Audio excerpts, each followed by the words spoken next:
जय श्री कृष्णा साथियों जुलाई के 20 दिन खत्म हो चुके हैं और 19 जुलाई को बुध ने भी अपना राशि परिवर्तन कर लिया है। इससे पहले शुक्र, सूर्य और मंगल अपना राशि परिवर्तन कर चुके हैं। साथियों, बुध के 19 जुलाई से राशि परिवर्तन करने की वजह से आपकी निजी जिंदगी में बहुत असर पड़ने वाला है। इसलिए इस वीडियो में आज हम इसी पर बात करने वाले हैं। इस वीडियो में आज हम मिथुन राशि के जातकों की बात करेंगे कि 19 जुलाई से जब बुध का राशि परिवर्तन होगा तब आपकी जिंदगी किस करवट बैठेगी, कैसा रहेगा आपका भविष्य, क्या करना चाहिए और क्या नहीं करना चाहिए, और साथ में जानेंगे कुछ अचूक उपाय के बारे में जो आपको करना है।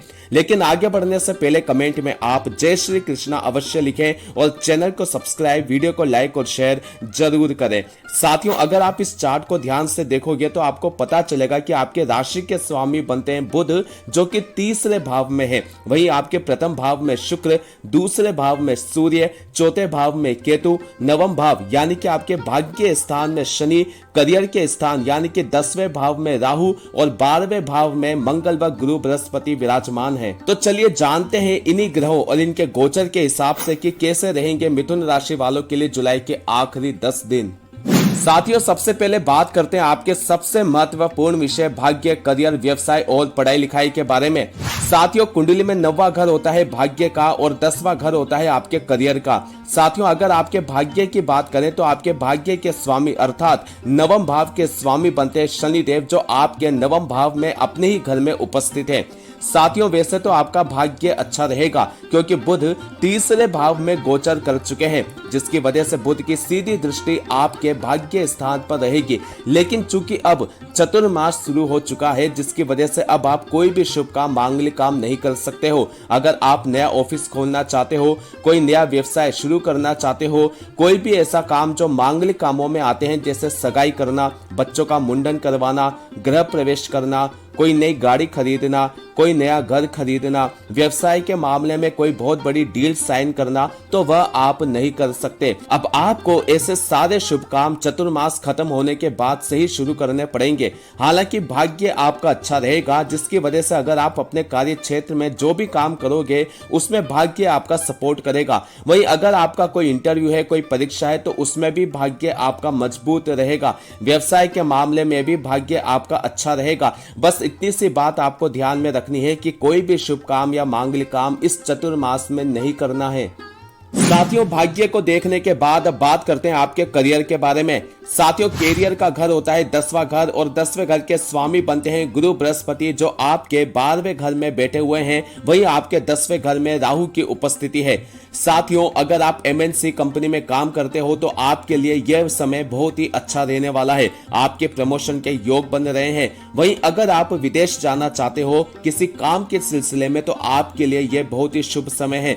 साथियों, राहु के 10वें भाव में होने की वजह से अगर आप टेक्निकल फील्ड में कार्य करते हो तो आपके लिए जुलाई का आखिरी सप्ताह अच्छा रहने वाला है। वहीं 10वें भाव में राहु और 12वें घर में बृहस्पति और मंगल की वजह से आपका ट्रांसफर भी हो सकता है, या फिर अगर आप खुद से कहीं और अपना ट्रांसफर करवाना चाहते हो तो 20 जुलाई के बाद का समय आपके लिए अच्छा रहने वाला है। मिथुन राशि के ऐसे जातक जो काम के सिलसिले में बाहर जाना चाहते हैं या विदेश में जाकर अपना करियर बनाने की सोच रहे हैं तो उनके लिए यह समय शुभ रहेगा। इसके अलावा ऐसे जातक जो रोजगार की तलाश में हैं और वह किसी MNC कंपनी में जॉब के लिए इंटरव्यू देने जा रहे हैं, या फिर आपके करियर ट्रेवलिंग से जुड़ा हुआ है, या फिर आप कोई भी ऐसा काम करते हो जो विदेश से जुड़ा हुआ कार्य है, तो आपके लिए 20 जुलाई से 31 जुलाई का समय बहुत ही उत्तम रहने वाला है। साथियों, बात करते हैं आपके बिजनेस, आपकी इनकम के बारे में। साथियों, 20 जुलाई से 31 जुलाई के बीच आपका व्यवसाय अच्छा चलेगा। आपकी डेली इनकम में ग्रोथ देखने को मिलेगी। आपके इनकम के नए नए स्रोत बनेंगे। आपकी इनकम में बढ़ोतरी होगी। जिन जातकों का electronics, computer, hardware, technical field, designing, restaurant, beauty products, digital marketing से जुड़ा हुआ व्यवसाय है तो आपके लिए यह समय शानदार रहेगा। लेकिन इन दिनों आपको थोड़ी भागदौड़ ज्यादा करनी पड़ेगी। अपने व्यवसाय को लेकर हो सकता है कि आपको अपने बिजनेस के सिलसिले में बाहर की यात्राओं पर भी जाना पड़े। जुलाई के आखिरी दिनों में आपको अपने बिजनेस को लेकर थोड़ी सी टेंशन हो सकती है, जिसकी वजह से आपको काम के सिलसिले में भागदौड़ ज्यादा करनी पड़ेगी। साथियों बात करते हैं आपकी शिक्षा, आपकी पढ़ाई लिखाई के बारे में। साथियों ज्योतिष शास्त्र में पंचम भाव होता है आपकी पढ़ाई लिखाई का, आपकी शिक्षा का, और पंचम भाव के स्वामी बनते हैं शुक्र देव, जो कि आपके प्रथम भाव केंद्र में उपस्थित हैं। साथियों आपकी पढ़ाई लिखाई बहुत ही अच्छे होने वाली है। आप खुद इंटरेस्ट लेकर पढ़ाई करोगे, आपका कंसंट्रेशन लेवल बहुत अच्छा रहेगा, आपकी पढ़ाई लिखाई बहुत अच्छी रहेगी। आप जो भी टारगेट बनाओगे वह आप समय पर पूरा कर पाओगे। इसके अलावा इस बीच में आप जो भी फैसला लोगे वह आपके लिए सही साबित होगा, क्योंकि बुध और शुक्र मिलकर आपको सही दिशा में आगे ले जाएंगे। साथियों बात करते हैं आपके लव लाइफ के बारे में, आपके वैवाहिक जीवन, आपके घर परिवार के बारे में। साथियों पंचम भाव आपके लव रिलेशन का घर होता है और आपके पंचम भाव के स्वामी बनते हैं शुक्र देव, जो कि आपके प्रथम भाव केंद्र में उपस्थित हैं।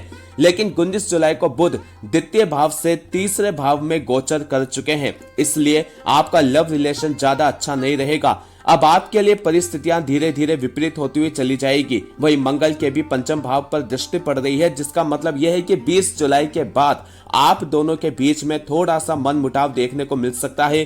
किसी बात को लेकर, किसी चीज को लेकर मिसअंडरस्टैंडिंग हो सकती है। इस समय आप दोनों की सोच एक दूसरे के विपरीत होगी। जुलाई का आखिरी सप्ताह ऐसा सप्ताह होगा जब आप दोनों एक दूसरे को नजरअंदाज करते हुए भी नजर आओगे। इसलिए 20 जुलाई के बाद आप अपने लव रिलेशन को बचाकर रखें। कोई भी ऐसी बात नहीं कहें जिसकी वजह से आपको आने वाले समय में दुखी होना पड़े, क्योंकि इस समय अगर आपके लव रिलेशन में दरार पड़ जाएगी तो वह सितंबर के महीने में ही जाकर भरेगी।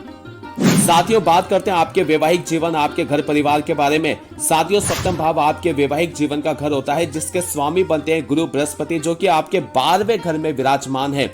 साथियों 12वां घर कुंडली में ज्यादा अच्छा नहीं माना जाता, क्योंकि यह घर होता है अस्पताल का, धन हानि का, यात्राओं का, भागदौड़ का। साथियों यह समय आपके वैवाहिक जीवन के लिए उतार चढ़ाव वाला समय रहेगा।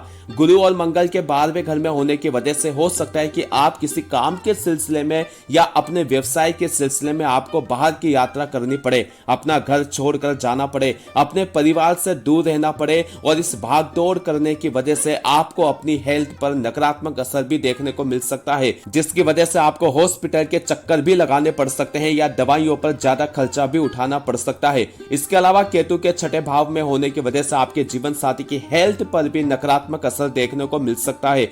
20 जुलाई के बाद उनको भी स्वास्थ्य से संबंधित परेशानी उठानी पड़ सकती है। इसके अलावा यह भी हो सकता है कि उनको भी अपने करियर के सिलसिले में बाहर की यात्रा करनी पड़े। जुलाई के आखिरी सप्ताह में थोड़ी बहुत मनमुटाव हो सकता है। हालांकि सूर्य के दूसरे भाव में होने की वजह से आप दोनों के बीच में सामंजस्य स्थापित हो जाएगा। जो मनमुटाव चल रहा था वह भी दूर हो जाएगा। इसके अलावा अच्छी बात यह है कि आपके प्रथम भाव में शुक्र बैठे हुए हैं, जिनकी पूर्ण दृष्टि आपके सप्तम भाव पर पड़ रही है, जिसकी वजह से घर परिवार में आपके अपने माता पिता के साथ संबंध अच्छे बने रहेंगे। लेकिन किसी बात को लेकर आपके माता पिता किसी चिंता से ग्रस्त रहेंगे, जिसकी वजह से उनको थोड़ा बहुत सिर दर्द की शिकायत हो सकती है। किसी बात को लेकर उनका यह समय तनाव भरा रहेगा।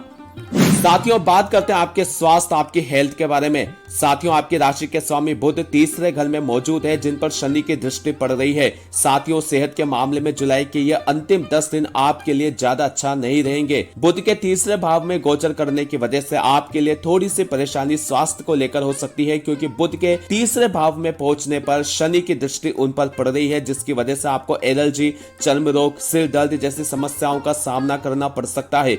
जिन जातकों को चर्म रोग से संबंधित परेशानियां हैं या फिर ऐसे युवा जिनके फोड़े फुंसिया, पिंपल्स, एक्ने ज्यादा होते हैं, उनको 20 जुलाई से 31 जुलाई तक अपने स्वास्थ्य का विशेष ध्यान रखना पड़ेगा, क्योंकि इस बीच में बुध की वजह से आपकी स्किन से संबंधित बीमारियां और ज्यादा बढ़ेगी। हो सकता है कि आपको इस बीच अस्पताल के चक्कर काटने पड़े और आपको तरह तरह के टेस्ट भी करवाने पड़े, जिसकी वजह से आपको धन की हानि भी हो सकती है। वैसे तो आपके प्रथम भाव में शुक्र महाराज विराजमान है और प्रथम भाव इम्यूनिटी सिस्टम और सेहत का घर भी माना जाता है। अगर आपकी कुंडली में शुक्र की दशा अच्छी है तो आपको बुध के अशुभ प्रभाव से ज्यादा परेशानी नहीं देखने को मिलेगी। तो साथियों यह था आपके जुलाई महीने का अंतिम 10 दिनों का राशिफल। अब बात करते हैं उपाय के बारे में। साथियों इन 10 दिनों में आप पक्षियों को दाना पानी डालते रहे और नित्य 108 बार बुध के बीज मंत्र का जाप अवश्य करें। बुध का बीज मंत्र है ओम ब्राम ब्रीम ब्रोम सह बुधाय नमः। इसके अलावा महादेव की आराधना करें और शिवलिंग पर काले तिल अर्पित कर भोलेनाथ का जाप करें। तो अगर ये वीडियो आपको अच्छी लगी हो तो वीडियो को लाइक करें और ऐसे साप्ताहिक राशिफल, मासिक राशिफल, ग्रह गोचर और अन्य राशियों की जानकारी के लिए चैनल को सब्सक्राइब करना मत भूलें।